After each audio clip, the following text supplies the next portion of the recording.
vote, the better democracy is served, that's for sure. All right, let's get to our political panel now. Joining me from the Washington, D.C. Bureau is former Democratic Congressman Martin Frost. Hello to you, Congressman. Good to be with you. Good to have you here. And down in our Miami Bureau is Ed Pozzuoli. Did I get that even close to right, Ed? You were perfect, Jonathan. Thank you. Thank you. Glad to be here. And Ed, of course, is a former advisor to John Huntsman's presidential campaign. And on that point, Ed, let me get to you. John Huntsman was probably one of, or certainly, I think, one of the more distinguished campaigners in the sense of not getting down into the mud. Didn't do him much good, but would you prefer to see the other candidates taking his high road right now? Well, no. I mean, look, negative ads work, and so the test of this diverse state in Florida is a test of a candidate's ability to run a national race. Because of the diversity and size of Florida, they have to speak to a number of individual groups, like you mentioned, Hispanics, but more important, it was mentioned before, 10 media markets. Basically, Florida's 5 different states with different sets of interests. So among Republican voters, this is a true test of who can run the strongest national campaign, and that includes, sorry to say, negative ads. And Martin, Congressman, that does seem to be the way that this primary battle is being won. When Newt Gingrich was really negative, he did much better in South Carolina. Then he stepped off the gas a little bit. Mitt Romney became much more aggressive, and he started doing better. And I presume you, as a Democrat, are loving seeing them tear each other apart. Well, I would like to see this thing go on for months and months. I don't think it will. I think that assuming that Romney wins pretty big in Florida, there's going to be a lot of pressure on Gingrich. Gingrich will hang around for a while. He's like a fighter. You know, at the end of the fight, he's behind on points. He's swinging wildly, and the handlers of the other fighter are saying, just stay away from this guy. Stay away from him. Yeah, don't let him land a roundhouse punch. Gingrich is a pretty stubborn guy. He and I were elected the same year in 1978. I know him pretty well. He certainly wants to stay in this race. We'll see what happens in the next few weeks in these contests during February. He may not win any of these, and he'll kind of stagger into Super Tuesday in March. But this is a race that Romney's people obviously want to be over. The leadership of the Republican Party wants this thing to be over, but Gingrich is not necessarily going to go quietly into the night. Ed, it seems true that Gingrich isn't going to go quietly into the night. Should he, for the sake of the party, if he loses badly in Florida? Well, you know, I actually think that Newt brings a lot to the debate. So to have the debate continue and the primary continue for another 30 days, I don't see as a bad thing if that were to occur. What's happening, though, is that a number of voters are very motivated by one thing only. They're motivated by the expanding government policies of the Obama administration and an apologetic foreign policy. So what you see is Republicans will galvanize around the nominee, notwithstanding a little bit of interfamilial bruising. One other comment coming in from our viewers here. Jeff Philippi says, negativity is, easy for him to say, negativity is fine as long as it's truthful. We need to know the good and bad of our candidates. The smear campaign going on now hinders people from making an objective decision. The reason it works is because most people don't have time to research the claims. There's some truth in that, isn't there, Congressman? Well, Jonathan, what's happened here is that Gingrich has gotten very shrill and gotten very wild in his statements. And there is a legitimate reason to ask is what's going on, because Gingrich is saying, oh, this guy is the greatest liar ever.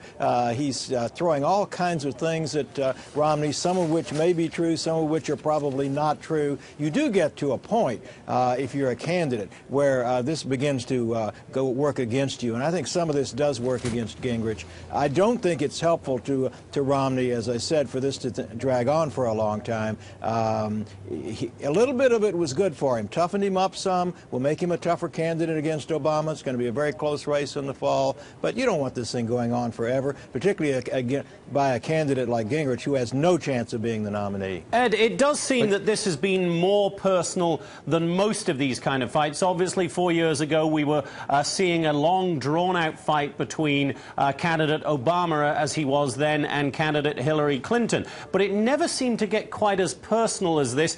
And, for instance, I can't see some somehow Newt Gingrich being Mitt Romney's Secretary of State if Mr. Romney were to become president? Maybe not, but it was personal then, because if you recall, the shrill 4 years ago was the fight for the heart and soul of the Democratic Party. We don't really have that here. What we have seen in Florida, and I wouldn't underestimate the voters of the state of Florida.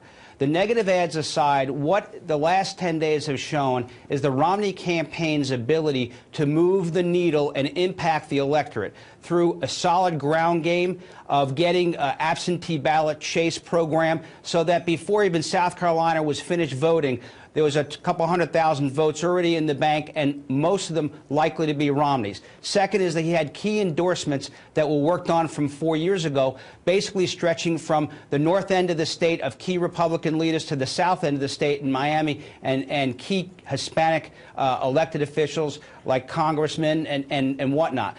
That's the third. And the third piece was the ability to coordinate an air attack. Florida is not like Iowa and not like New Hampshire.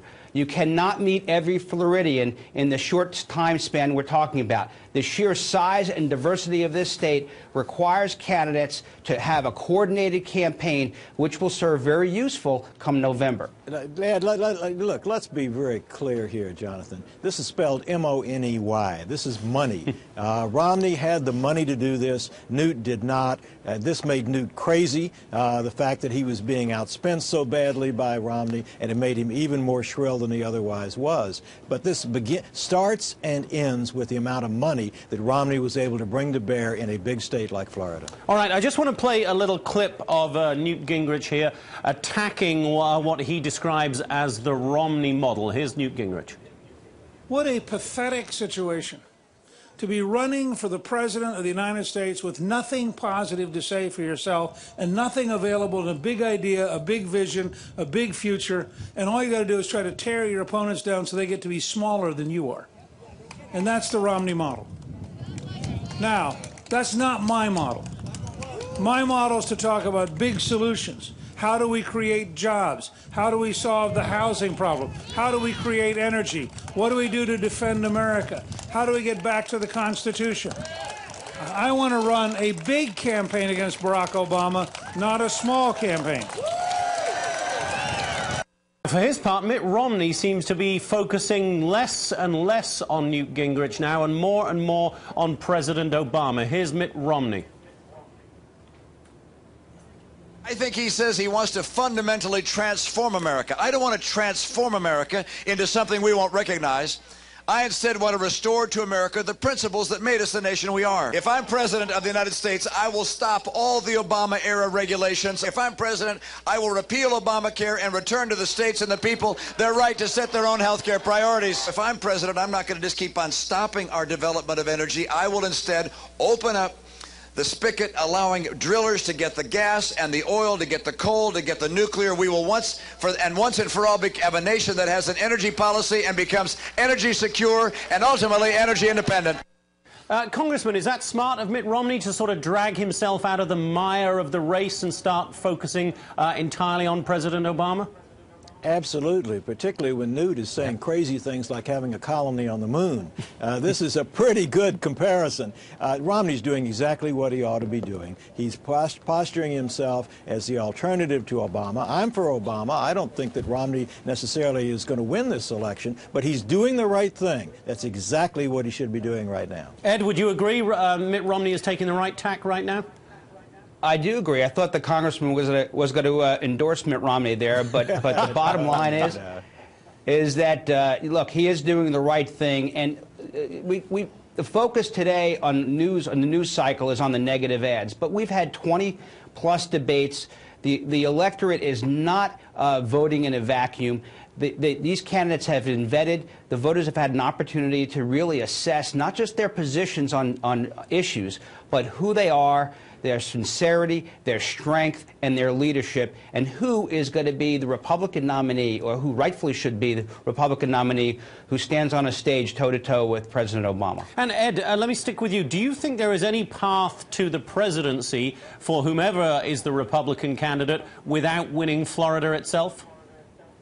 There is, but the math that you really have to stand on your head and spin around in order to make that math work. So Florida is a key state, and so when you see a candidate campaigning and you see the needle moving the last 10 days the way the Romney campaign appears to have been able to move the needle, that should actually be a concern to the Obama campaign. There have been, but the Romney campaign has made a big mistake by moving hard right on immigration, taking an anti-immigrant stand. That will hurt him in Florida. Remember, they're not just Cubans now in Florida. There are a lot of Hispanics from other parts of the Central and South America in Florida, and they do not react well to the anti-immigrant rhetoric coming out of Romney and the Republicans. Now, maybe Romney will back off and try and modify his position, but I think he's going to start off with a problem in Florida because of the positions he's taken during this primary. That's a fair point, isn't it, Ed? We always see this, obviously,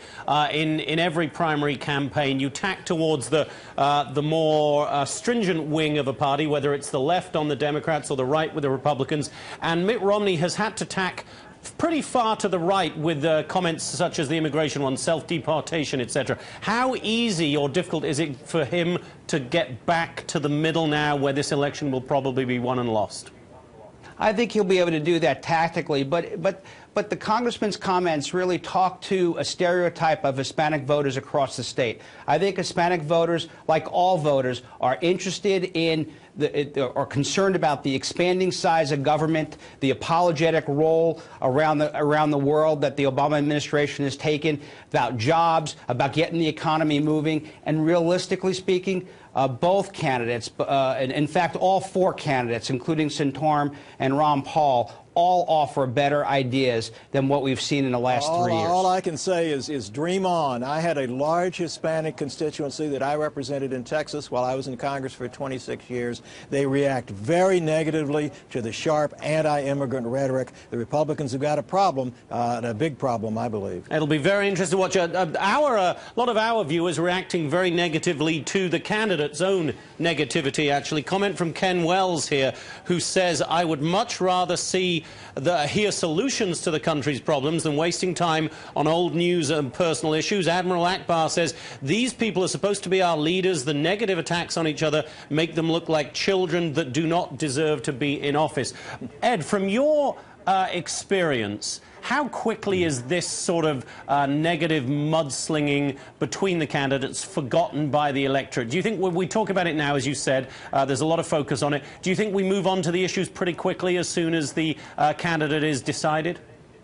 I do. And if you, let me get a point in fact. You know, when Michelle Bachmann won the Ames, Iowa straw poll, she was the top of the heap with respect to gaining the nomination for that series of news cycles. And then when it came time for the Iowa caucus, you know, the Ames straw poll did not match up with the performance in the caucus, and so voters there moved on and assessed the candidates in a fuller scope. And so what's going to happen is, as candidates move on, as this campaign moves on, we can't really be overly concerned with the day-to-day 24/7 news cycle stories. The general trajectory of the campaign is going to be the defining difference between the role of government to the people as opposed to Obama on one hand and the Republican nominee on the other, and that's going to define this race. Congressman, what would be your strategic advice to President Obama as he gears up for this campaign? Well, I'm not an advisor to the president. I'm not but sure you should be, clearly. I'm not sure they would take my advice, but what my advice to him would be, spend a lot of time in the industrial heartland of the United States. That this election is going to be determined, I believe, in 8 states, starting with Pennsylvania and extending west through Iowa up into the Great Lakes. Obama carried all 8 of those states in 2008. Those states elected, a number of them elected Republican governors in 2010. The economy has not done as well there as it has done in some other parts of the country. He's got to convince voters in the industrial heartland that he has a plan, that things have gotten better and that they're going to continue to get better, and he has to emphasize what he did for the automobile industry. industry. Those were thousands and thousands of jobs in those states were dependent upon the American automobile industry. Romney would have abandoned the automobile industry, which is really ironic since his father spent his professional life in that industry. But Romney would have let them fall. Obama preserved that industry. They're now on the rebound. He's got to speak to jobs in states like Ohio, Pennsylvania, Michigan, Wisconsin, Minnesota, Iowa. That's where this election's going to be determined, and that's where I'd spend a lot of my time if I were the president. Ed, would you agree this is an election that's going to come down to jobs? I do. I do. The economy, at the end of the day, is the deciding factor here. And the real question is, are the programs and policies that President Obama has put in place, are they true drag on the economy as opposed to a spur? And honestly, what we've seen, I mean, we talk about the car industry. Chrysler went in and out of bankruptcy and survived stronger outside of that. It's not a question of the survival of the car industry. It was the means and methods and the role of government in private industry that concerns most people. And the issue with the economy is going to be who can produce jobs or create an environment to produce jobs. There's a big difference. The Obama administration says, rely on the government. We will produce the jobs. On the Republican side, the view is let us create the environment so that private industry is able to produce the jobs, and historically, private industry is far better and far more efficient in producing employment in this country. The Republicans seem to be rooting for the economy to fail. That's a very peculiar view. They ignore the fact that unemployment is coming down, that things are getting better, jobs are being created. All they want to do is they want this to be gloom and doom so that they can then say, oh, well, the economy's failed, elect us. They totally ignore the fact that things are getting better. They don't want things to get better. And hopefully they'll continue to improve, and that Obama will be able to talk about his role in doing that. All right, Congressman Martin Frost. Sorry, Ed, I've got to wrap it here. We've got to get to a break. And Ed Pozzuoli, former advisor to John Huntsman's presidential campaign. Thank you both, gentlemen, very much. We'll watch with interest to see what happens tonight and through to November. We'll have you both back. Thanks so much. Thank you. All right, we're going to take a quick break here at On the Hunt, and we will be back to talk about the Fast and Furious investigation, that gun-walking scandal that has embroiled the Department of Justice and the Attorney General Eric Holder. We'll also be talking to a couple of Republican Party officials down in Florida about what they think are the important issues there that will decide today's vote for the Republican presidential nominee. And we'll get into a very important meeting going on at the UN this afternoon, the Security Council meeting, to try to put President